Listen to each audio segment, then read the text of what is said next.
Bienvenue dans Yes We Care, le podcast des leaders qui font rimer succès avec humanité.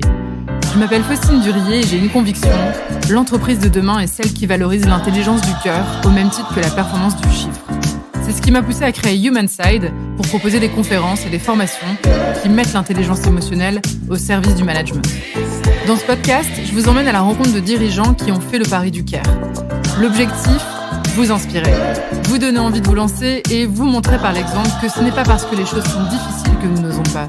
C'est parce que nous n'osons pas qu'elles sont difficiles. Allez, c'est parti.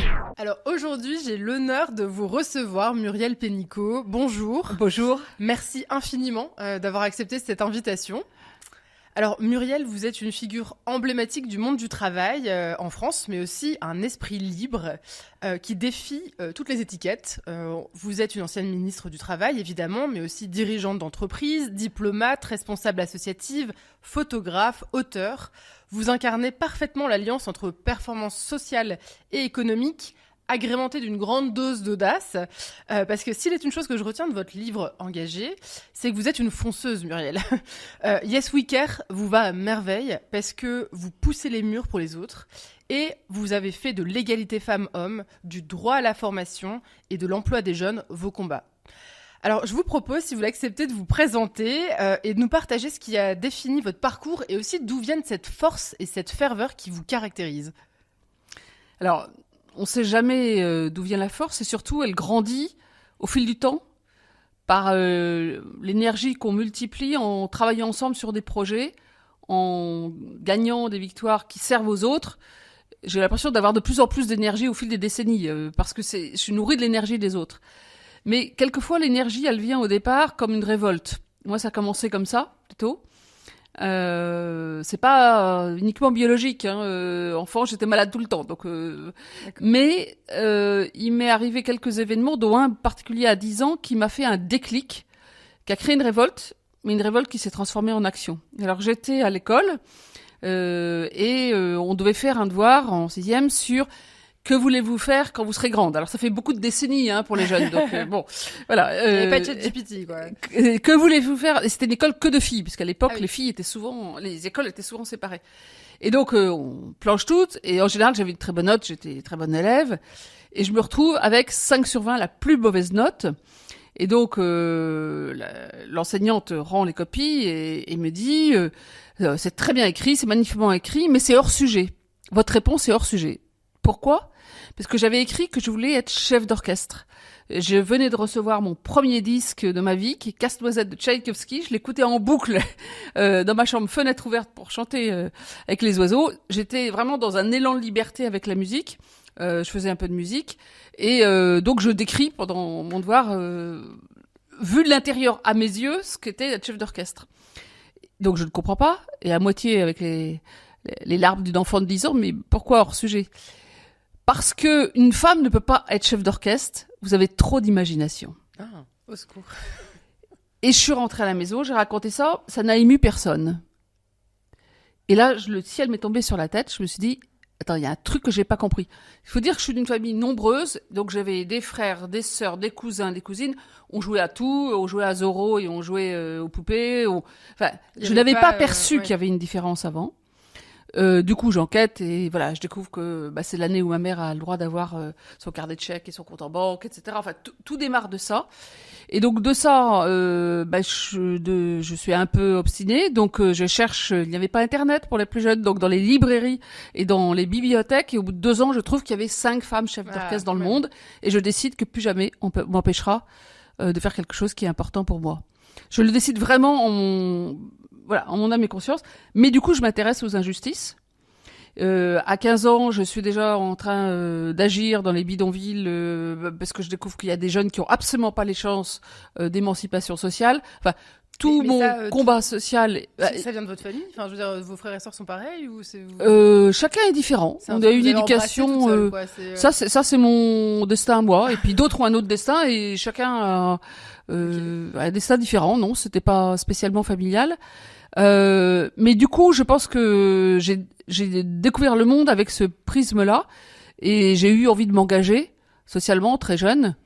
Et puis après, c'est comme ça que ça a continué. J'ai découvert, je me suis beaucoup engagée socialement, créé des ONG, etc. Puis après, j'ai découvert que pour avoir du pouvoir, changer le social, il fallait aussi le pouvoir économique.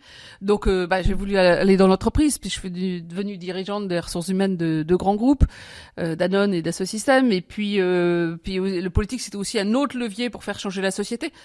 Je suis un saumon qui remonte la rivière. Mais je pense que cette institutrice à qui j'en ai beaucoup voulu sur le moment m'a rendu un service inouï. Vu ma sensibilité, peut-être que ça serait arrivé, mais peut-être beaucoup plus tard. Et ma conviction était forgée à 10-12 ans que plus jamais ça, pas que pour moi, mais pour les autres aussi. Et alors justement, comment, parce qu'effectivement, c'est intéressant cette anecdote cette métaphore du saumon qui remonte la rivière, parce qu'en fait, on comprend bien que c'est pas un long fleuve tranquille, cette ascension. Quel est l'intérêt du fleuve tranquille? C'est sûr. C'est où mène le fleuve qui est intéressant. Et en fait, moi, j'aurais aimé de vous entendre sur votre vision du leadership féminin, comment il a évolué, parce qu'en fait, je me suis plutôt retrouvée dans ce que vous racontiez.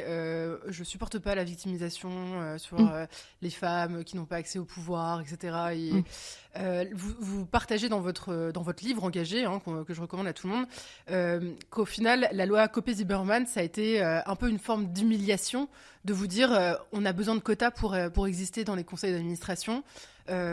Et c'est un peu ça va nous desservir et au final vous changez également d'avis. Je change d'avis et j'aimerais bien vous partager ça parce que moi vous m'avez convaincu. En fait, je vous ai entendu dans le podcast. Au début, j'étais contre les quotas et je me suis dit quand même ok.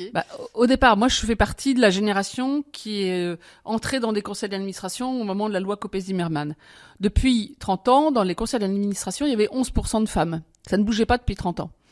Et sur le moment, effectivement, on s'est toutes trouvées un petit peu humiliées en disant et en plus on va nous prendre parce qu'il faut remplir le quota, donc ça mettait en cause nos compétences.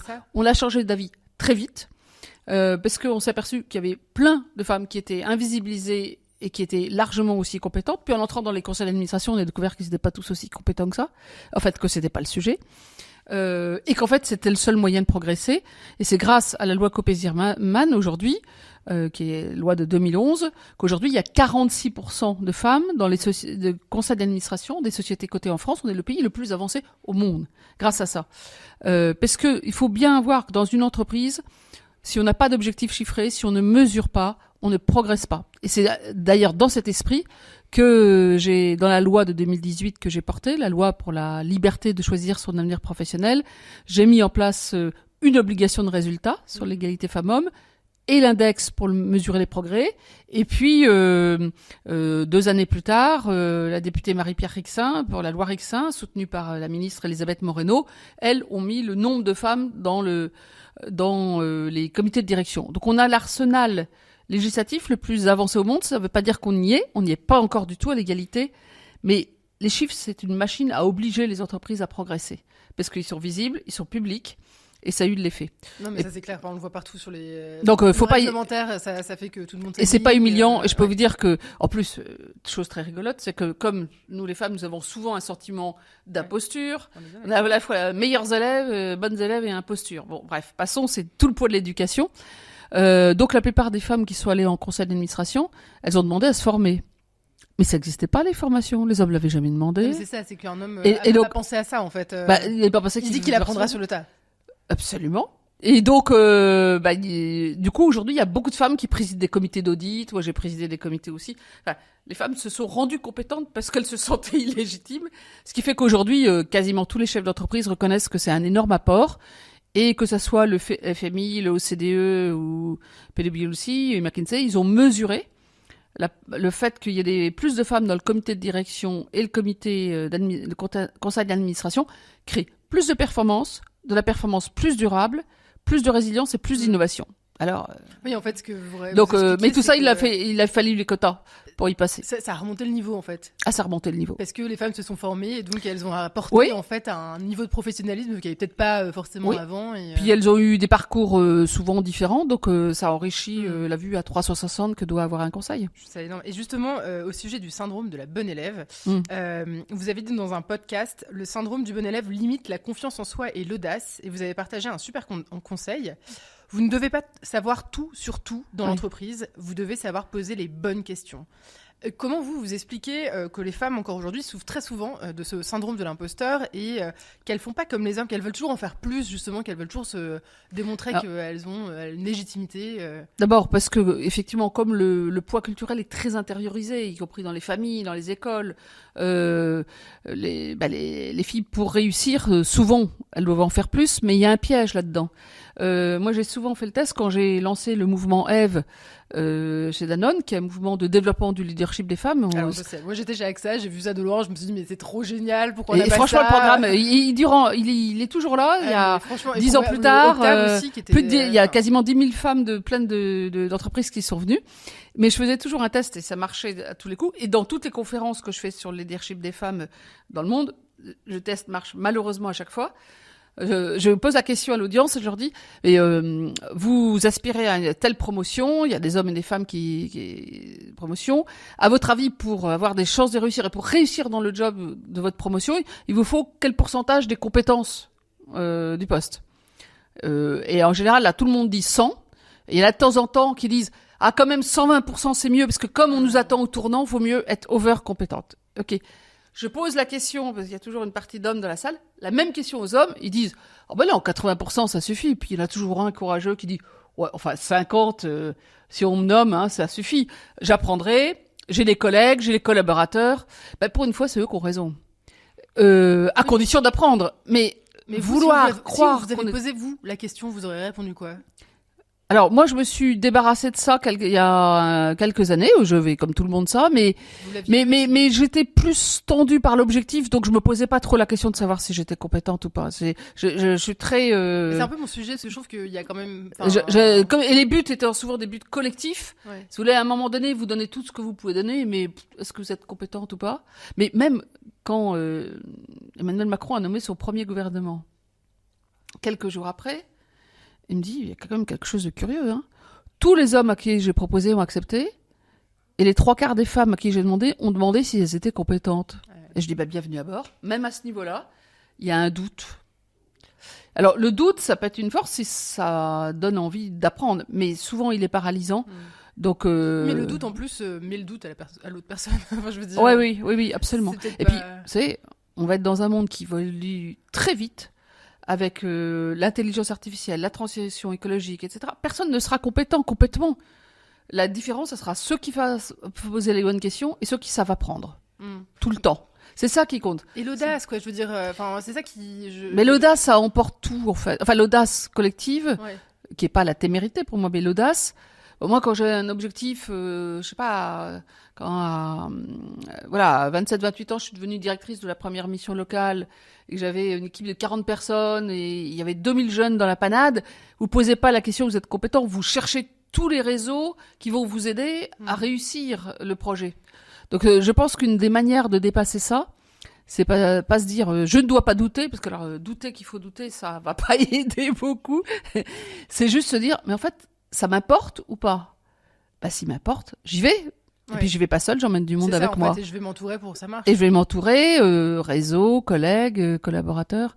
Si c'est important, on trouve les forces. Je trouve que c'est vraiment très très inspirant. En tout cas, vous donnez plein de petits conseils comme ça. C'est ce que je vous disais. En plus, moi j'aime bien, c'est pas des conseils. En fait, vous donnez juste votre stratégie. Et il y en a une. Et en fait, c'est un peu à prendre ou à laisser. Moi, ça a marché. Chacun pioche. Voilà. Et je trouvais ça génial. Vous avez une capacité à convaincre aussi parce que sincèrement, le sujet femme-homme, je pense que ça saoule vite. Je veux dire, on en parle aujourd'hui à un homme, maintenant il a peur, ça devient un peu touchy, je pense, d'échanger sur le sujet avec un homme. Et vous racontez une anecdote avec Philippe Bassin, qui est DG du fonds Danone, je sais pas si c'est encore le cas, mais c'est ce que j'avais, qui est convaincu que chez lui, en fait, il n'a pas de femme leader dans ses équipes. Donc, ce que vous faites, c'est que vous lui proposez de rencontrer une femme qu'il admire. Et alors, je vous laisse raconter la suite. Oui, alors, Philippe Bassin qui m'a autorisé à mettre son nom, parce que justement, il veut que ça serve d'exemple. J'avais à ce moment-là un programme pour développer le leadership des femmes chez Danone, et il en avait pas, il est responsable de la supply chain du mondial. Oui, un truc, il y a plutôt des hommes.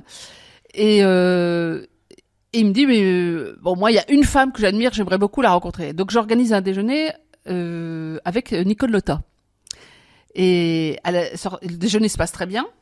Et à la sortie du Qui est déjeuner, la présidente, qui ancienne était présidente, la secrétaire générale de de la CFDT, est considérée comme une femme qui a bougé, alors elle aussi qui a poussé les murs de force, de transformation. Les gens l'appelaient la dame de fer du syndicat, hein, parce que évidemment dès qu'une femme est forte, elle est trop forte. Si elle est faible, elle est trop faible. Enfin oui, bon, ça, oubliez ça, ouais. c'est classique. Et en sortant, il me dit, écoute, je suis effondrée. Alors, je lui dis, pourtant ça s'est bien passé. Zut alors. Et il me dit, je suis effondrée. Je viens de comprendre que j'ai un prisme, mais alors dingue. Je dis, qu'est-ce que tu veux dire? Honnêtement, là, en la voyant, parce qu'elle est assez petite, menue, et elle a une voix assez douce, avec beaucoup de force dedans, mais dans le contenu. Il dit, je l'aurais même pas embauchée comme manager de débutante. J'ai dit, t'es sérieux? Oui. Il dit, ah non, mais je l'admire encore plus après ce déjeuner, tellement ce qu'elle a raconté m'a complètement transporté, et je suis très admiratif. Mais elle a une toute petite voix, elle peut pas être un leader. Je viens de comprendre que j'avais ce prisme-là dans la tête. Il associe la puissance de la Mais, voix non, mais à du plein d'hommes. leadership, quoi. Ouais. Plein d'hommes ont un sentiment que l'apparence faiblesse physique, alors c'est vrai avec des femmes, ça peut être vrai avec des personnes en situation de handicap, il peut y avoir ce prisme-là que en pleine élection américaine, vous voyez ce que ça donne, le leader, c'est un homme fort, qui crie fort, et qui a de la force physique. Non, c'est pas du tout ça, un leader. C'est pas un leader, ça, c'est un cow-boy c'est marrant, pour les films. J'avais entendu ça aussi dans le cadre... Et il a changé ses pratiques. Pour la levée de fonds, on nous disait, en fait, la voix d'une femme donne moins confiance à un homme, en fait. Oui, non, mais... donc, parce que c'est dès l'enfance, ça. De l'enfance. Il faut bien se dire, dans la cour de récréation, on sait que 80% de l'espace est occupé par les garçons. Les filles sont sur les bords et elles n'ont plus qu'à papoter parce qu'elles ne peuvent pas entrer dans l'espace. Donc, ça va très loin. Mais bon, on n'est pas obligé de se dire que c'est une fatalité. Il n'y a pas de fatalité. Oui, c'est pour ça que je trouvais ça hyper intéressant. Donc, vous avez le problème d'une personne qui dit, de toute façon, moi, j'en ai pas chez moi, j'ai pas de leader chez moi. Vous dites, OK, qui t'admire, on va trouver ça en interne. Et au final, il rencontre cette personne, il se dit, en fait, je l'admire encore plus, mais jamais je l'aurais embauché comme leader. Et donc, vous laissez un peu, vous faites la petite stratégie de vas-y, hop, on expérimente, comme ça il va se rendre compte par lui-même, et après il réussit à trouver plein de leaders. Et il est devenu avocat de la cause. C'est vraiment hyper intéressant, je trouve, quand on doit conduire le changement en interne, des choses comme ça. Il y a une autre anecdote aussi que j'ai beaucoup aimée. C'est sur la coopération. Alors déjà, ça paraît un peu dingue qu'un jour, Franck Ribou vous dit d'arrêter de coopérer. Alors, c'est pas comme ça qu'il le dit. Donc, Franck Ribou était directeur général de Danone. Moi, je dirigeais les ressources humaines au sein du COMEX. Et j'étais la seule femme et la première femme au COMEX. Mais j'avais déjà été chez Danone avant. J'étais connue. On m'avait fait demander de revenir. T'es pas perçue du tout comme une femme faible. Et un jour, il me dit, au bout de quelques mois, il me dit, écoute, il y a quand même un problème. Ce que tu fais est formidable, mais pourquoi tu veux comme ça coopérer tout le temps avec tes collègues du COMEX? Parce que du coup, ça donne un sentiment de faiblesse. Et pour lui, il associait la coopération à la faiblesse. Parce que pour lui, la force, c'était la compétition. Et ça, c'est très fréquent dans le monde masculin. La force... Mais pas en interne, pas dans mon équipe. Moi, mon équipe, je veux qu'elle travaille ensemble. Oui, évidemment. Je sais, ça me paraît évident. Et bien, ça ne paraît pas forcément évident. Parce qu'il y a aussi un certain nombre de leaders qui pensent qu'en fait, ils appellent ça la saine émulation. En fait, c'est complètement idiot. La compétition est à l'extérieur, pas à l'intérieur. C'est l'idée de la performance. Du coup, je veux faire mieux que l'autre, je veux aller vers l'avant. Oui, c'est ça. C'est plus cette croyance-là. En fait, mais cette croyance-là, d'abord, elle touche vite sa limite. C'est que si ça coopère pas, la performance collective va être moins que l'ensemble des performances individuelles, alors que la performance collective doit être supérieure à la somme des performances individuelles. Donc, là aussi, il a beaucoup changé après. Et donc, mais je me dis, zut, alors, parce que pour moi, coopérer, c'était évident. Si c'est perçu comme une faiblesse, du coup, les gens jouent pas le jeu, ça va pas marcher. Donc là, j'essaye aussi une tactique. Inventez-en d'autres. Moi, j'ai trouvé les miennes. Comme j'ai un peu d'humour, je me suis dit, je vais jouer. Et donc, je décide une fois d'être en mode pas du tout coopératif. Donc, je choisis bien dans mes collègues celui qui est le moins ouvert sur les sujets de ressources humaines, etc. Je réfléchis à l'avance. Et un jour, en COMEX, je l'aligne, il n'y a pas d'autre mot, le 5, sur je sais plus quoi qu'il avait fait ou pas fait qui n'était pas bien, mais alors avec la colère froide, la colère décidée, la colère de théâtre, je sais pas du tout en colère, donc je l'aligne, silence de mort, et là, Franck dit devant tout le monde, il y en a qu'une qui a des couilles ici, c'est Muriel. Ce qui est, dans sa bouche, c'est un compliment. Bon, là, j'ai pris la métaphore, pas la chose. Là, c'était pas du sexisme, c'était un compliment. Plus, c'était un compliment. Voilà.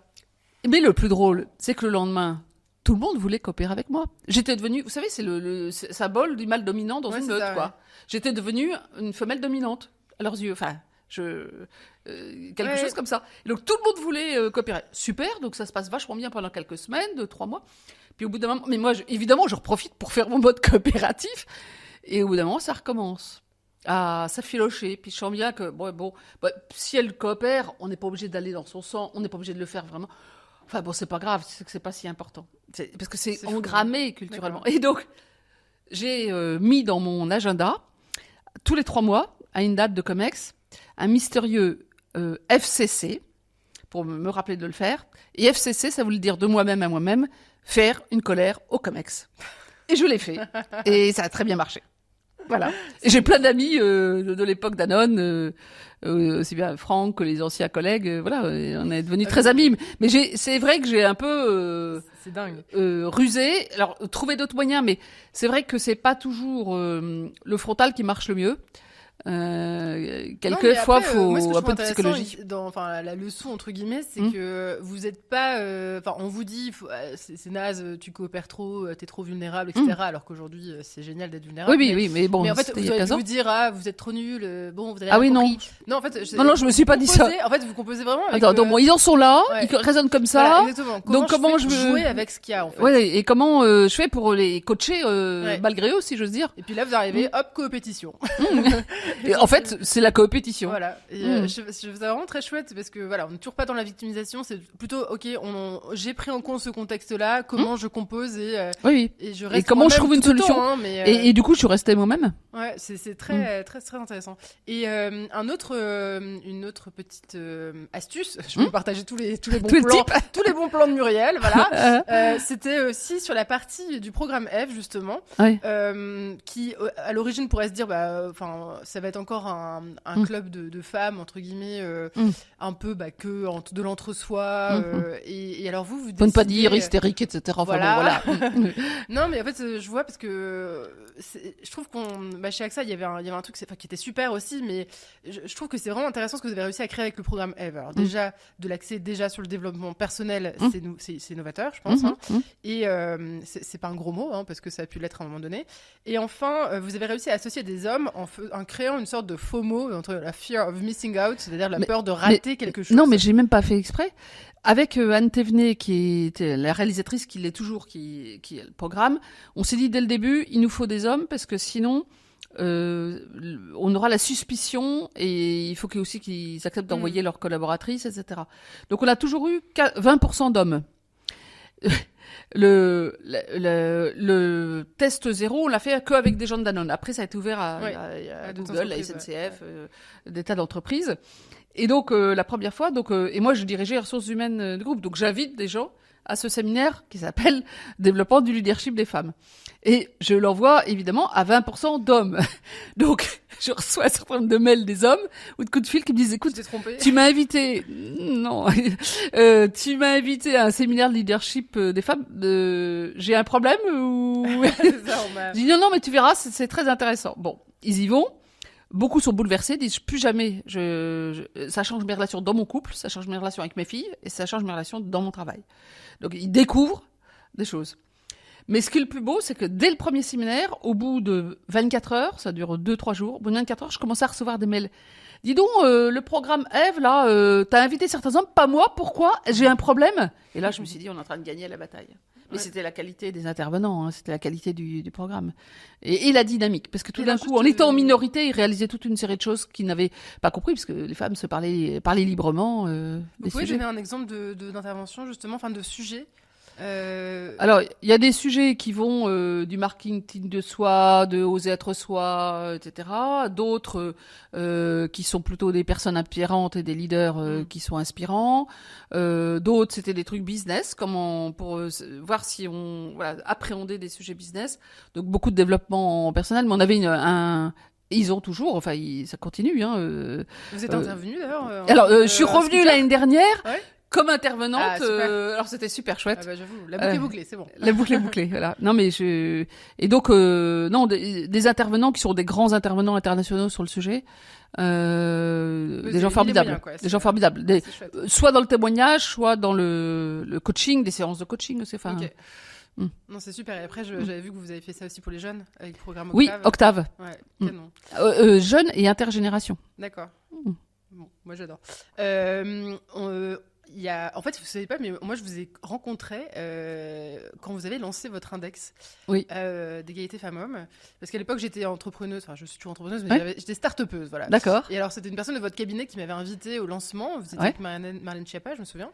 Et donc, j'ai envie de vous interroger aussi un peu plus sur ce Ouais. sujet-là. C'est un sujet que vous avez porté. Vous avez eu beaucoup de visibilité, je pense, quand même, sur le sujet à l'époque. Où on en est aujourd'hui Qu'est-ce que ça... Enfin, évidemment, j'ai regardé les chiffres, mais Oui. j'ai envie de vous entendre sur le Alors, sujet. D'abord, Emmanuel Macron avait annoncé que la grande cause du quinquennat, c'était l'égalité homme-femme. J'avais pas de mandat particulier, Mhm. mais moi, je me suis dit en tant que ministre du Travail, sur quoi il faut, qu'est-ce qu'il faut faire. Et donc, je lui ai proposé qu'on fasse quelque chose sur l'égalité professionnelle, égalité de salaire, égalité de carrière entre les femmes et les hommes. Donc, on a monté une équipe qui a travaillé pendant 4 mois avec les partenaires sociaux. Je veux dire que l'ensemble des organisations patronales et syndicales se sont investies dedans. Alors, c'était très drôle parce qu'à l'époque, quand je faisais mes réunions fréquentes avec tous les partenaires sociaux, donc patronat et syndicats, les 8 leaders, il y a 3 patronaux et 3 syndicats, sont des hommes à l'époque. C'est ce qui a changé depuis. Ouais. Et moi, j'étais la seule femme de la salle, donc ça me faisait toujours rire. Mais je leur avais demandé à chacun et tous m'ont dit on y va. Puis à partir de la deuxième réunion, c'était les numéros 2 qui sont venus. C'était toutes des femmes. Évidemment. Ah, ça a beaucoup aidé, parce que s'il y avait un sujet où elles pouvaient se rejoindre, c'était ce sujet. Donc, les réseaux de femmes en entreprise aussi ont fait un travail incroyable. Les DRH, enfin on a mobilisé, et les parlementaires. Donc on a mobilisé beaucoup de monde pendant 4 mois pour aboutir à inscrire dans la loi, où il y avait déjà le principe d'égalité depuis la loi d'Iviat-Roudy, 1972, mais il n'y avait pas d'obligation de résultat pour les entreprises. Donc une obligation de résultat pour les entreprises, avec des délais, des pénalités financières, si elles sont trop éloignées de l'objectif, qui peuvent aller jusqu'à 1% de la masse salariale, hein, donc autant les mettre dans le salaire des femmes, enfin, grande amende. Et on savait que pour progresser, il fallait un index, une mesure, et qu'il soit public, et que chaque année, elle soit publiée par les entreprises, parce que c'est très difficile de revenir en arrière. Et puis, les jeunes générations notamment, y compris les hommes, il y en a qui refusent d'aller dans des entreprises où l'index est très mauvais, et ça, c'est très bon. Et les rares qui sont vraiment à l'égalité, 2% des entreprises sont à l'égalité, elles en ont fait un élément de marketing de recrutement. Donc, c'est un long chemin. Ça suffit pas à soi tout seul, mais ça nous fait progresser beaucoup. Global Summit of Women, dont je fais partie du board, et quand on est allé à une quarantaine présenter ça, quarantaine de femmes de tous les réseaux en France, on a eu 10 minutes de standing ovation, et c'est considéré comme une des choses les plus avancées en France, et ça a inspiré c'est intégré en partie dans une directive européenne récente sur la RSE. Le chemin est long parce que en moyenne, quand on a commencé, alors c'est l'année du Covid, donc on a commencé pas tout à fait comme on voulait, mais en gros, quand on a commencé, on était à 84 sur 100 de moyenne, note sur 100. La vraie égalité, c'est 100. Hein. 84. Oui, c'est pas non plus, Et aujourd'hui, on est à 88. Okay. 4 ans plus tard, quoi. Donc on progresse de 1 point par an. Okay. Bon, c'est un peu trop lent. Donc moi, d'ailleurs, je sais pas s'ils le feront, mais je conseille au gouvernement de remonter la barre parce qu'il y a une note éliminatoire à 75% où là, ça coûte très très cher à l'entreprise. Okay. La remonter à 85, là, ça y est, les entreprises ont eu le temps. Après, je trouve que faut le faire. Vous, ça a aussi fonctionné parce que vous l'avez tellement incarné. Enfin, je pense qu'il y a vraiment un sujet d'incarnation sur ce type d'enjeu. Oui, mais je suis pas la seule à avoir incarné. Non, il y a beaucoup, un gros réseau de gens. Il y a une anecdote que j'ai adorée aussi dans le livre, c'est quand donc vous racontez, vous expliquez l'index dans une radio, et en fait, à chaque fois, vous utilisez, vous dites, bon au fait, et vous, vous êtes complètement à la ramasse. Hein, c'était RTL. Le jour où on annonçait les premiers résultats, donc 1 an plus tard, on annonce les premiers résultats. Et moi, je me faisais passer les chiffres sur public, donc j'avais les chiffres de la radio avant de venir. Et donc, et je dis à un journaliste, mais non, mais vous êtes, je sais plus combien, 87 ou 88, c'est pas terrible non plus chez vous. Et en sortant de mon interview, il y avait le comité de direction, le comité exécutif qui était là, rédaction et exécutif. On disait, est-ce qu'on peut se voir tout de suite? On fait une réunion pour que nous disiez, qu'on regarde ensemble comment on peut progresser. J'ai fait une réunion directe à la sortie. Ça, j'ai adoré ça. Et je trouve que c'est Et à chaque fois que j'allais dans une entreprise, après, ils savaient, hein, donc. Ouais, mais c'est vraiment intéressant. Enfin, du coup, ça fait pas, je suis là pour faire un discours. Ah oui, non, mais c'est la tout de vraie vie. suite, j'intègre en fait les parties prenantes, je les responsabilise. Ce qui est intéressant, c'est comment on progresse ensemble. Ouais. Donc, tout est dynamique. J'aime pas du tout les bons points, les mauvais points, c'est pas le sujet. C'est comment on a des outils qui nous obligent à progresser collectivement dans une voie d'égalité de justice. C'est clair, mais en fait, je me rends compte, moi, ce qui me fascine, c'est comment vous arrivez toujours à vos fins, plus ou moins. Oh, pas toujours, pas toujours. Vous avez un côté, Pas toujours. je mords, en fait, voilà. Pas toujours, mais j'ai mon truc, quoi. En fait, je vais y aller. Un de mes surnoms, c'est elle lâche rien. Oui, ouais, ça, voilà, c'est pas faux, ça. Moi, je trouve que c'est vraiment ce qu'on. Mais de nouveau, c'est pas c'est aussi parce qu'il y a beaucoup de gens avec moi tout le temps. Absolument, mais je pense qu'il faut bien choisir. Et justement, on va y venir parce que c'est vous l'expliquez. Alors, je trouvais ça très chouette d'avoir un peu les coulisses aussi du jour où on vous propose de devenir ministre. C'est pas une évidence d'ailleurs. Vous dites pas non plus oui tout de suite. Non, je réfléchis. Voilà. J'y pensais pas et donc. 48 heures, je crois, hein, mais ça a pas. Oui, mais enfin, voilà. Et vous j'étais pas sûre de dire oui. On ne naît pas ministre, on le devient. Moi, ce qui m'intéresse, enfin, ce que j'aurais envie de savoir, c'était qu'est-ce que cette expérience, elle vous a appris le plus sur vous-même et éventuellement, quelles nouvelles compétences vous avez développées, parce que je suis quand même avec la queen des compétences. Hein, Qu'est-ce que ça m'a appris?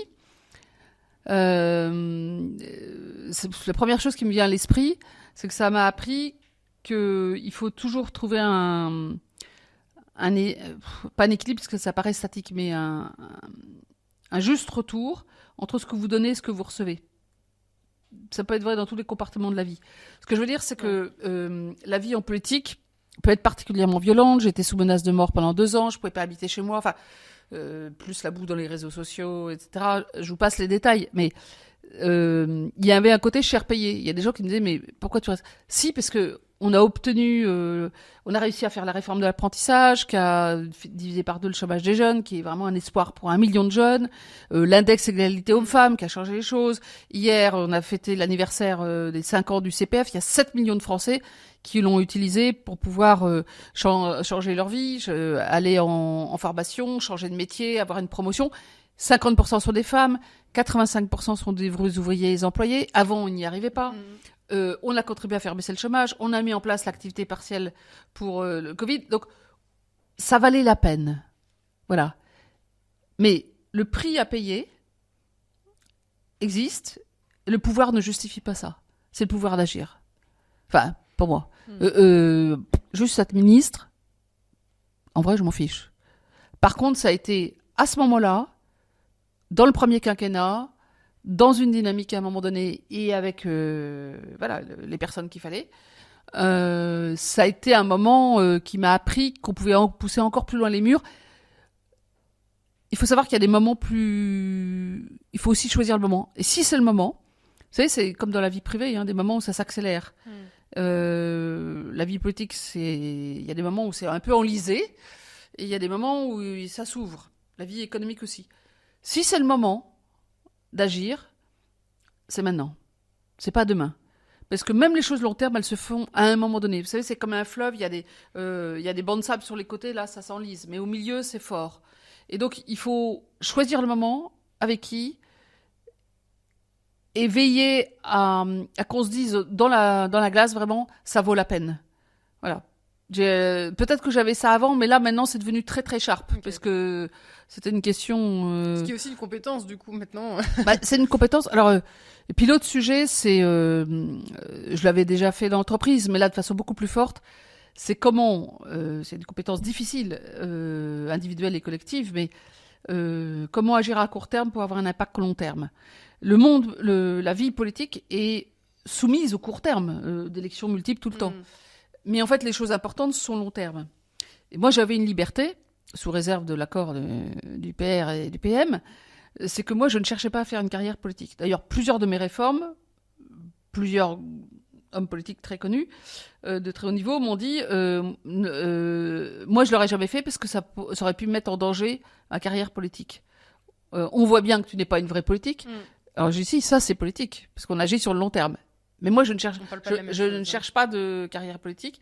Donc la prise de risque peut être plus grande parfois quand on n'est pas tout à fait du sérail. Donc quand vous êtes start-upper et que vous arrivez dans un grand groupe, quand vous êtes une femme, vous arrivez dans un monde d'hommes, dites-vous aussi que c'est une liberté. C'est pas juste vous êtes la minorité ou l'ovni ou le vilain petit canard.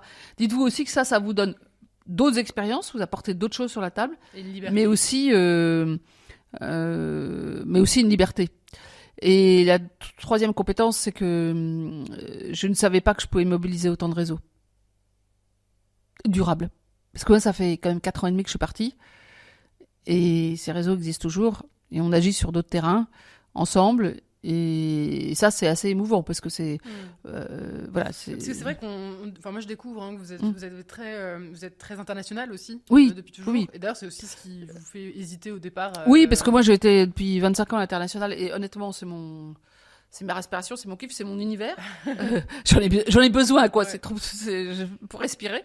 Et au début, et puis je me suis dit, bon, voilà, si je peux une fois aider mon pays, j'y vais. Mais Et donc vous avez un réseau effectivement hyper riche de votre expérience, quoi, privé, international, oui, public, de voilà. terrain et stratégique, oui. Mais bon, ça c'est aussi un choix. Hein. Moi, je ne peux pas vivre dans un bocal. Vraiment, j'ai l'impression de rater ma vie si j'étais dans un bocal, même si je réussissais dans le bocal.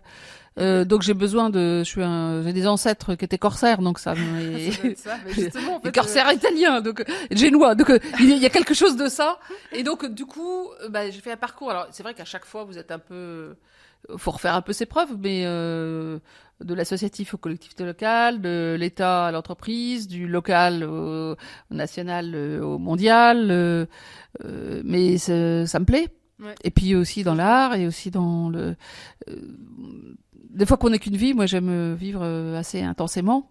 Et aussi, donc, en étant très fidèle à vous-même, enfin, vous vous définissez même comme une drôle d'oiseau entre Oui. guillemets dans le livre par rapport à ce monde institutionnel, Oui. enfin public, et notamment au moment où vous devez recruter votre équipe. Oui. Donc, vous avez quand même 48 heures, quelque chose comme ça, 4 jours pour recruter une équipe, un directeur de cab, alors que c'est hyper important comme oui, c'est essentiel. Comme recrutement, et on vous pousse des profils. Oui. Et en fait, c'est Matignon, plus ou moins, qui vous dit coucou, voilà les Oui, profils Élysée, très sympas. oui, Matignon, Vous oui. dites, c'est gentil, mais moi je veux lui. Alors non, Et, je dis pas ça. Non. Parce que, en fait, je connaissais quand même, j'avais été suffisamment proche, sans être dans la politique directement, mais comme j'ai été ambassadrice et que je dirigeais Business France, je connais plein de monde dans le secteur public et privé, donc je savais un peu comment ça marchait. Donc j'ai bien compris que quand l'Élysée ou Matignon pousse des noms pour être DIRCAB, ça veut dire implicitement, faut choisir dans la liste. Et encore, il y a des gens à qui on impose un nom. Moi, on me donnait une liste. Ouais. Moi, j'ai beaucoup remercié, que ça allait beaucoup m'aider. Mais j'ai aussi fait marcher mes réseaux. Et finalement, j'ai pris quelqu'un qui n'était pas dans la liste. Voilà. Donc ça, déjà, mais j'ai pas dit non, je les prends, je regarde. Non, j'ai dit je regarde, voilà. Et puis quelques heures après, j'avais trouvé mon oiseau rare. Ouais, voilà. Déjà, vous dites visiblement, je fais pas trop comme ça. Non, mais c'est comme peut-être si c'est la Muriel Touch. s'ils avaient été, j'ai préféré un autre profil. Je voulais un profil qui arrivait du monde économique. Oui, qui était pas très que du monde État et aussi, politique. Avec les syndicats, etc. Et alors, il y a aussi une astuce que je retiens sur le recrutement, parce que je trouve ça intéressant. Vous êtes en mode hackathon, là, vous avez 2 jours pour recruter. C'est ça. 8 membres de votre équipe. Et vous nous dites, non, je dis, mais c'est 48 heures. Oui, c'est 48 heures. Et donc, vous mettez en place 4 critères. Donc, donc je me dis, c'est intéressant à partager pour ceux qui recrutent. Le premier, c'est la parité femmes-hommes. Le deuxième, c'est l'engagement. Donc, c'est ce que vous nous disiez un peu avant. En gros, c'est tellement demandant, c'est tellement prenant ce moment de vie qu'il faut être disposé à faire des sacrifices. Les compétences individuelles et collectives. Et enfin, l'esprit d'équipe et la loyauté. Moi, j'aime bien parce que c'est très bon. Après, ça permet d'avoir. Si on a déjà tout ça, vous savez, vous allez loin. Donc c'était. Et puis on a fait aussi un peu de. Antoine Fouché, qui était mon directeur de cabinet, et Xavier Geoffroy, mon chef de cabinet, que j'avais même recruté.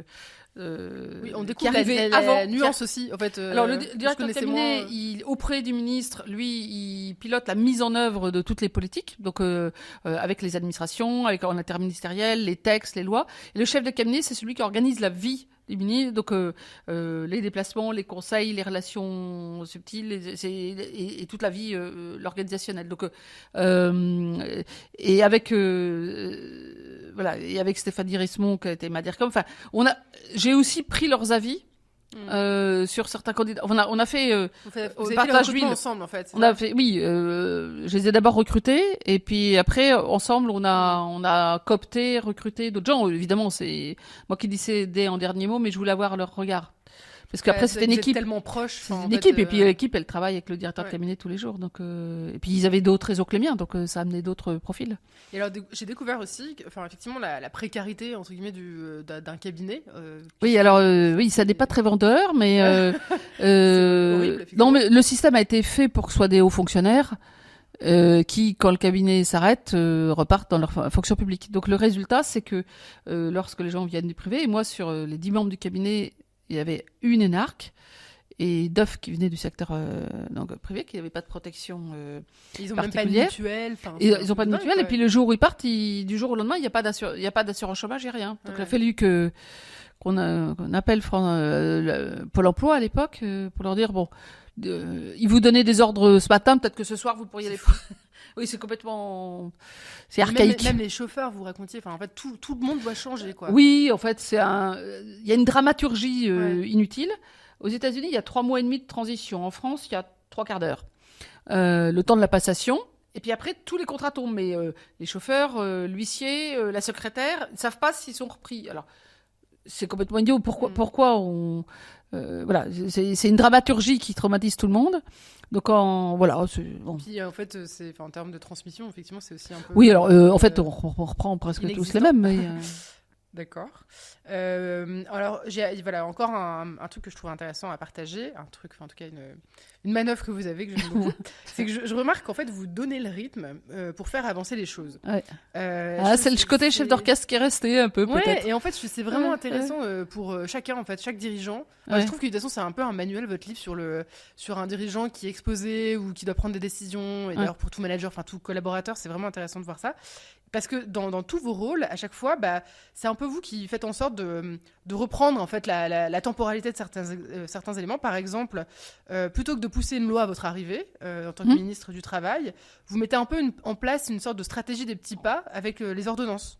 Petit peu, ça a été très quand même, on a fait ça en 2 mois. C'est une loi très rapide quand même. Oui. C'est-à-dire que vous réussissez donc à pousser vous allez beaucoup plus vite avec des ordonnances plutôt que de faire un grand capharnaüm avec une loi qui va prendre des années à se faire adopter. Ça, c'était pas tout à fait un choix. C'était annoncé dans le programme d'Emmanuel Macron. D'accord. Qu'il y aurait des ordonnances pour pouvoir aller plus rapidement sur la réforme du Code du travail. Moi, j'ai dit genre, trop bien, voilà. bien joué. Non, mais par contre, le tempo peut être différent. Par exemple, pour la loi suivante, donc ça c'est l'été 2017.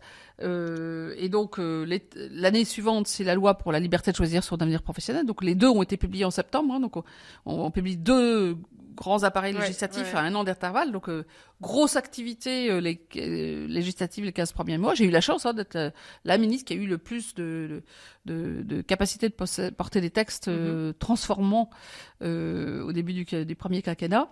Et mais donc là on a travaillé pendant 1 an pour la préparer, parce que là il fallait vraiment beaucoup de concertation, les parlementaires, les partenaires sociaux, les réseaux. Là il fallait que ça mijote et qu'on calibre ensemble.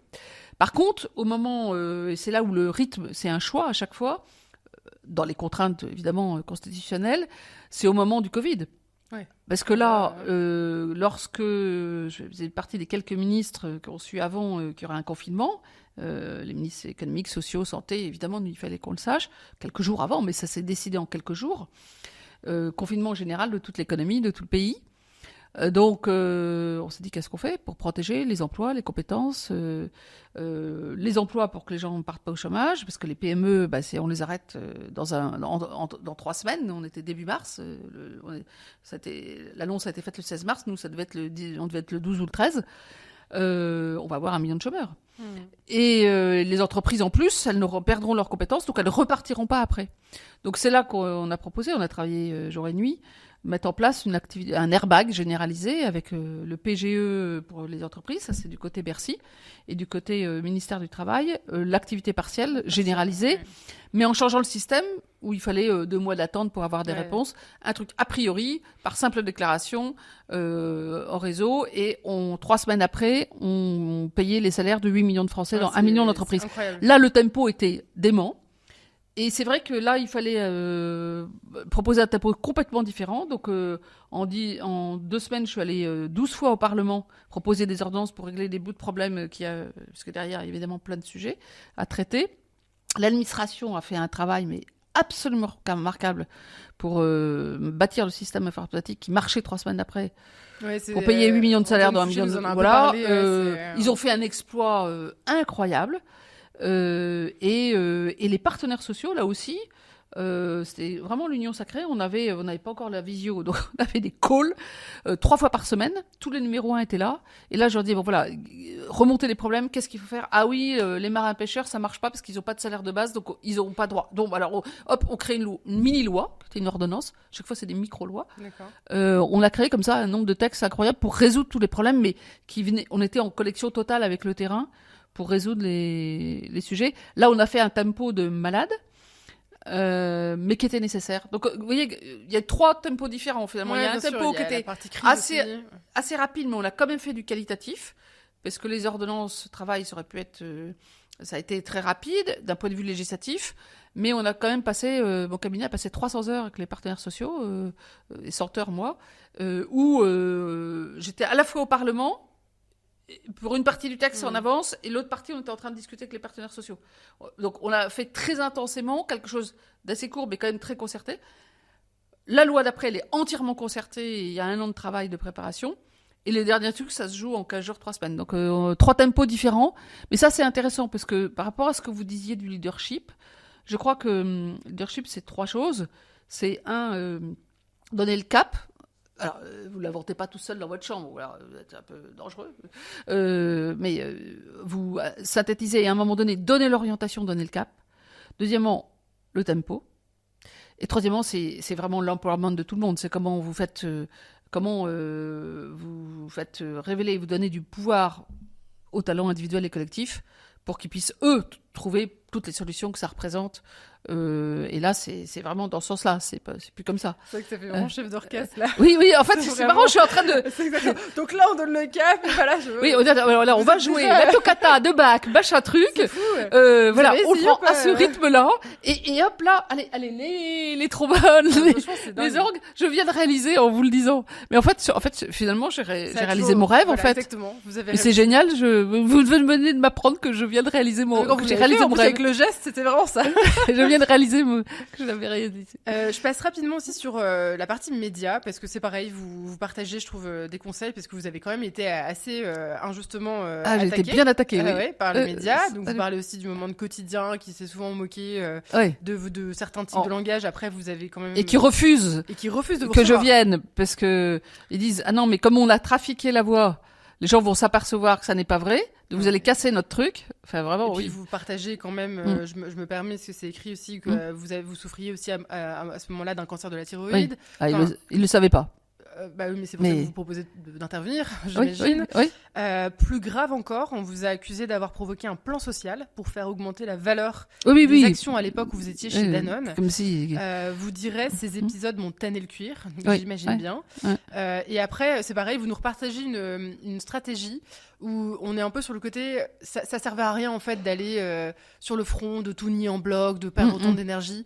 Vous adoptez cette stratégie de j'ai confiance en la justice et on laisse tomber. Même si je pense que ça doit être horrible, parce qu'on a envie de se défendre, on a envie de dire que c'est injuste. Oui, alors c'est... Moi, j'ai toujours eu des très bonnes équipes de communication autour de moi qui m'ont vite fait comprendre qu'en fait, dans une marée de choses fausses dans les réseaux sociaux ou même les médias, ça sert à rien de s'exprimer.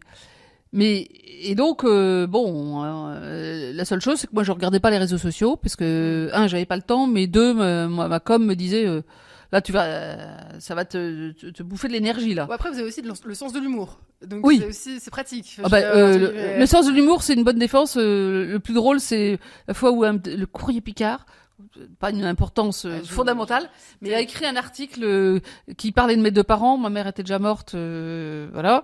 Mes chiens, j'ai pas de chien. La plus belle maison d'un petit village, j'ai pas de plus belle maison. Enfin, tout était faux. Et donc, comme on s'en fichait un peu, mais quand même les appels, ils disaient ah non, on n'est pas venu, hein. On n'est pas venu voir, mais c'est forcément ça. Ouais, non, voilà. Donc bon, ça, du coup, c'est vrai que même dans les médias, moi, je garde mon esprit critique parce que je cherche toujours comment on a fabriqué l'article et sur quelle base. C'est mieux d'avoir une presse que de pas de presse, mais faut pas prendre tout à argent comptant. Et alors les réseaux sociaux, c'est évidemment bien pire. Mais du coup, moi, j'ai eu un peu peur quand j'ai arrêté d'être ministre, d'être beaucoup vilipendée dans la rue, parce qu'il y avait tellement de. Enfin, moi, le personnage qu'on donnait dans certains médias, pas tous, dans les réseaux sociaux, moi, je le rencontre pas. Hein. De même que une notice Wikipédia qui a été complètement vérolée par l'extrême gauche et on peut plus la changer. Et il y a plein de choses fausses et ça, on peut pas la changer. Donc, c'est compliqué ce sujet. Eh bien, j'ai eu une énorme surprise parce que moi, je m'attendais du coup que ce soit un peu même dangereux. Enfin, vous voyez, mais pas du tout. Ça fait 4 ans et demi que je suis plus ministre. 4 ou 5 fois par semaine, des gens m'arrêtent dans la rue. Et c'est soit pour me remercier. Alors, un coup, c'est l'apprentissage. Un coup, c'est l'index. Un coup, c'est le CPF. Un coup, c'est les ordonnances pour les petits chefs d'entreprise. Soit pour me remercier, soit ils disent ah mais on se connaît, il se rappelle plus où, mais il se rappelle parce que avec ma bobine, mes cheveux, et c'est super sympa, on a un chouette petit moment. Donc en fait, bon, oui, il y a le décalage entre il y a un décalage et je me dis voilà, depuis 4 ans ça dure comme ça toutes les semaines. Je suis même étonnée d'être encore reconnue et je pense que c'est les cheveux. Et donc voilà, bon, mais c'est vrai que c'est dur, c'est violent. Puis c'est dur et violent pour soi, puis c'est dur et violent pour son entourage. Pour la famille, bien sûr. Ouais. Ouais. Donc c'est un peu ranger son frein et se dire allez, on continue, il faut passer à travers. Hein. Mais vous n'y pouvez pas grand-chose. Hein. Ouais, c'est en vrai, vous pouvez pas grand-chose. Et alors, j'ai enfin, pas du tout une dernière question, mais je voulais aborder juste un sujet sur le travail, sur le télétravail notamment, parce que donc, Nicolas Sarkozy a récemment dit que le travail, c'était de la télé et pas du travail.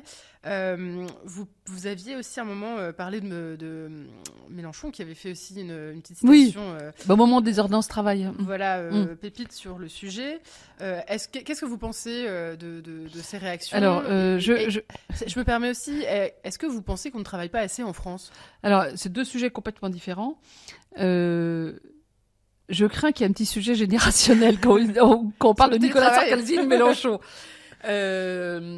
Alors, bon, le télétravail, ça existait avant la crise Covid, mais c'est vrai que c'était confidentiel. Comme il y avait quand même une aspiration déjà, dans les ordonnances, j'avais mis un texte qui donnait un cadre législatif au télétravail dans l'indifférence généralisée, parce que ça n'intéressait personne à l'époque. On a été bien content de le retrouver en 2020, parce que bon, on avait un support. Bon, c'est vrai que les entreprises, les salariés, les indépendants, tout le monde s'est mis du jour au lendemain sur l'aile à travailler en télétravail sans savoir ce que c'était. Enfin, c'est un truc dingo, et dans le monde entier. Mais aujourd'hui, avec le recul, ce qu'on sait, c'est 3 choses. La première, c'est que pour la productivité en télétravail est supérieure à la productivité dans les bureaux, pour un certain nombre de tâches qui demandent de la concentration. Deuxièmement, on sait que par contre, pour trouver des solutions à des problèmes compliqués, inventer, innover et avoir du lien social qui met de la performance, c'est mieux ensemble. Ça paraît le bon sens, mais maintenant on a des preuves scientifiques qui le disent. Absolument. Donc en vrai, le modèle le plus performant, c'est un modèle hybride. Alors, je sais, je rencontre tous les jours des chefs d'entreprise qui me disent « mais moi j'ai l'impression qu'ils ne travaillent pas s'ils ne sont pas sous mon contrôle ». D'abord, depuis quand on est derrière l'ordinateur de chacun dans un bureau pour contrôler ce qu'il fait? Et puis d'autre part, les gens ne travaillent pas parce qu'il y a quelqu'un qui les regarde derrière l'oreille. Donc c'est une vision un peu passéiste pour moi du management. Le présentéisme n'a jamais garanti la performance. Et donc, je pense que... alors par contre, ça veut dire qu'il faut des bureaux différents. Parce que si vous allez au bureau pour être dans un box ou avec vos écouteurs, avec l'ordinateur, en parlant tout bas, parce qu'il ne faut pas déranger les autres et surtout pas leur parler, vaut mieux travailler chez soi en Ouais, télétravail. mais il y en a qui font des visios dans le même espace, en fait. Oui, hein, voilà. ils Donc, sont- oui, mais à ce moment-là, il faut être chez soi. C'est clair. Par contre, si c'est on se réunit ensemble, on prend un café, très important, et on dit, bon, là, on a tel problème, alors qu'est-ce que tu penses, comment on pourrait faire, etc. Là où nous sommes aussi des mammifères, nous avons besoin de ce contact social pour que notre imagination fonctionne complètement. Donc là, oui. Donc il faut, au fait, que les moments de bureau soient des moments de bureau ou de lieu, soient des moments voilà, spéciaux. De Et puis partage, l'autre chose très importante, par contre, qui me préoccupe plus que ça, c'est qu'en fait, il y a 40% des emplois qui sont télétravaillables dans nos économies, 30% dans les pays en développement. Les 60% qui ne peuvent pas télétravailler, aujourd'hui, ont un sentiment d'injustice profond. C'est ce qu'on appelait les premières lignes à l'époque de Covid. Mais si vous travaillez à l'hôpital, dans la propreté, la sécurité, dans l'aide à domicile, dans les transports, voilà, il y a beaucoup, beaucoup de métiers qui ne peuvent pas être télétravaillés. Ils sont souvent plutôt des secteurs un peu moins payés. Donc, il y a un sentiment aujourd'hui un peu d'injustice. Un écart, en fait. Un écart entre col bleu et col blanc, on va dire, pour simplifier. Qui existait, mais qui. Oui, mais c'était pas mal atténué et qui est revenu avec ce sujet-là. Et donc, moi, je conseille d'ailleurs des entreprises au plan international là-dessus qui vont commencer qui testent des innovations pour voir comment, même si on travaille dans un entrepôt, dans une usine, dans un magasin, on peut avoir un peu de liberté de choix de son temps pour avoir un peu de maîtrise de sa vie. Parce que aujourd'hui, la revendication n'est pas que sur les salaires, elle est aussi sur le temps. Le temps choisi, la flexibilité choisie, c'est aussi avoir de la maîtrise sur sa vie, c'est pouvoir accompagner sa fille au foot, j'ai fait exprès, petit message, c'est pouvoir faire quelque chose pour soi, pour les autres, au moment où on le choisit. C'est pas possible complètement, mais je pense qu'il faut aller dans cette voie parce qu'aujourd'hui c'est une attente sociale très forte de pouvoir avoir de l'argent pour vivre correctement, mais aussi maîtriser sa vie. Est-ce que les Français travaillent pas assez? Je voudrais vous renvoyer à l'excellent livre de mon ex-directeur de cabinet, Antoine Fouché. Je dis ça, je fais exprès, je l'ai déjà invité. Donc non, mais non, franchement, c'est très bien. C'est pas que les gens veulent pas travailler, c'est pas le sujet. Mais on a tout un système économique qui fait qu'aujourd'hui, effectivement, malheureusement, le travail ne permet plus beaucoup de changer de catégorie sociale, donc il est beaucoup moins attirant parce que il permet beaucoup moins que la rente ou l'héritage de changer de sa condition, et ça c'était pas le cas il y a 30 ans, il y a 40 ans. Donc on a un vrai sujet. C'est aussi pour ça que le compte personnel de formation est important, parce que par la compétence, la formation, là on peut changer, avoir de la promotion sociale et changer en partie sa vie. Mais là, c'est un sujet un peu trop long, et je pense que je renvoie au podcast où vous avez interviewé Antoine, qui a un très bon plaidoyer sur le sujet. Vraiment, j'ai un déclic là quand vous parlez, effectivement. Je pense qu'il y a un vrai sujet, effectivement, sur la liberté des cols bleus, entre guillemets. Je trouve que là, ça devrait être le. Et c'est un angle mort de beaucoup de gens. Donc moi, j'alerte un peu les entreprises là-dessus, en disant il faut qu'on innove là-dessus, parce que franchement, c'est une attente sociale totalement légitime. Et moi, je le vois en France, je le vois au Mexique, je le vois aux États-Unis, je le vois en Asie. Et en plus, moi, je parlais avec une amie qui a une marque de cosmétiques, et donc dans un laboratoire cohabite, entre guillemets, forcément les cols bleus, cols blancs. Les cols blancs, ils ont décidé finalement, non, ils vont pas faire de télétravail. Donc au final, on a tout le monde qui est frustré. Comment on réussit à la trouver solution, une harmonie, c'est pas ça. En fait. C'est de trouver des flexibilités innovantes, et l'intelligence artificielle peut nous aider parce qu'on peut simuler des temps, etc. Qui permettent que chacun ait une part qui ne sera pas complète, mais une certaine part de liberté de choix sur son temps. Ça, c'est très important. Amis start-upers qui nous entendez, allez-y, on a envie de participer et de savoir ce qu'on peut imaginer. C'est génial. Merci pour ce point de vue-là, je trouve ça vraiment très intéressant. Alors, dans votre livre engagé, que vraiment que je promeus, vous citez, alors j'ai adoré, Lady Gaga. Donc, oui, alors là, la grande surprise générale. Voilà. Elle est formidable, Lady Gaga. Elle est géniale, cette citation, c'est « Rêvez fort et n'abandonnez jamais ». Voilà. Donc moi, ma question, c'est quel est votre rêve, Muriel, maintenant, on va dire, que vous ne voulez pas abandonner? L'espoir. Ne pas abandonner l'espoir. Le monde va pas très bien quand même. Hein. Le monde va pas très bien, et moi, ce qui me frappe, c'est que je trouve que ce qui m'inquiète, c'est est-ce qu'on investit assez sur les jeunes? Est-ce qu'on leur permet assez d'avoir les moyens de croire en leurs rêves pour les bâtir? Et est-ce qu'on est assez avec eux là-dessus? Parce que c'est pas simplement leur transférer le bébé, hein. C'est pas juste leur dire attendez, oups, là on a raté un peu l'écologie, la paix, la justice sociale. Je crois pas au monde parfait, mais où il est en dynamique positive ou il l'est pas. Donc beaucoup de jeunes aujourd'hui se disent moi là-dedans, du coup, est-ce que j'ai envie d'agir, est-ce que j'ai envie de travailler, quel sens ça a, pourquoi j'irai travailler, est-ce que ça vaut le coup de faire, est-ce que ça a du sens de faire des enfants, enfin. Il y a beaucoup de questions un peu métaphysiques qui ont été un peu hyper sensibilisées par la période Covid pour ceux qui étaient seuls à ce moment-là. Et alors, chaque génération a des défis différents. Nous, on avait d'avoir l'expression de plafond de verre général pour les femmes, pour les jeunes, pour tout. Il fallait bousculer tout ça mais on avait l'espoir qu'on pouvait changer le monde. Aujourd'hui, il y a des jeunes qui se battent pour changer le monde, mais beaucoup sont un peu désespérés. Donc je pense que notre combat, c'est l'espoir qui naît de l'action commune. Voilà, donc je veux continuer à contribuer à ça. Aujourd'hui, je suis plus forcément dans l'action. J'ai été le leadership de transformation, public et privé, je pense que j'ai fait ma part. Chacun fait sa part. Mais aujourd'hui, par les conférences que je fais auprès de chefs d'entreprise, de jeunes et de femmes, comme par hasard, mais aussi à travers l'art, la fondation que j'ai créée pour aider des artistes émergents qui sont engagés sur les sujets de société. Et puis mon propre art photographique. Pour moi, c'est en démarrage de projet en plus. Oui, on les aide en démarrage de projet. C'est beaucoup plus compliqué. Là où ils ont personne, tout le monde leur dit, montre-moi ton premier court-métrage pour savoir si j'accepte ton long-métrage. Oui, mais comment tu finances le premier court-métrage si t'as pas des parents, une famille qui a de l'argent? C'est pas possible. Encore une fois, vous aidez à pousser les murs. On sème, on amorce. Et puis aussi parce que le langage de l'art pour moi est très très important pour ouvrir les cœurs, les regards et l'imagination. On n'inventera pas le monde de demain si on n'a pas une conversation sensible, pas qu'une conversation rationnelle. Il faut les deux. Et on voit comme votre œil de photographe en fait vous aide aussi, vous a apporté dans votre vision du monde, du leadership, et qu'on retrouve dans votre livre. Donc le regard. Moi, la grande leçon de photographie que j'ai prise, c'est une leçon aussi qui sert dans la vie humaine. J'ai fait une fois un stage de photo 4 jours dans ma vie, donc je suis un peu autodidacte, même si j'expose dans beaucoup de pays.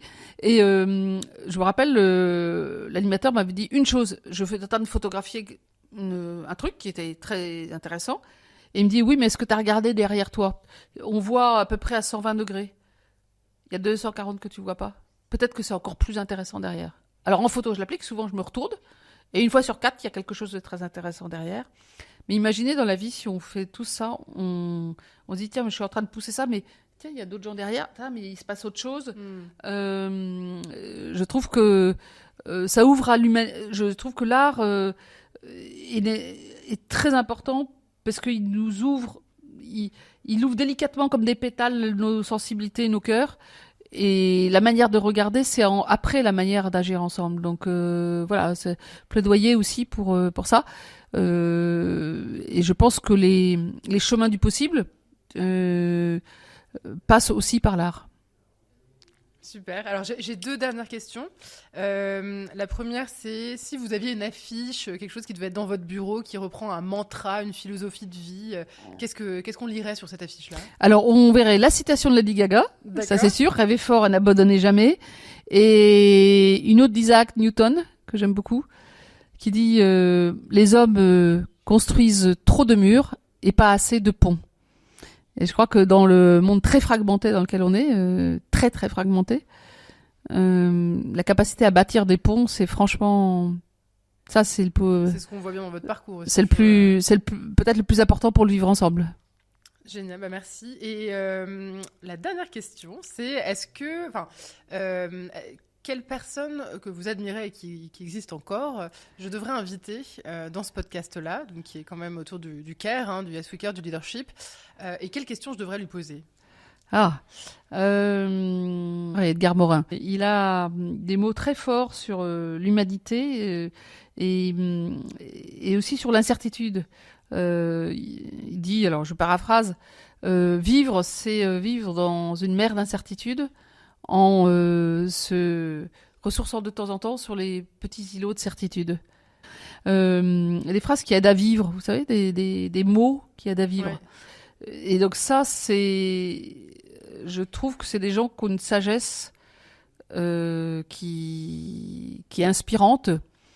Et donc, faut juste les écouter, quoi.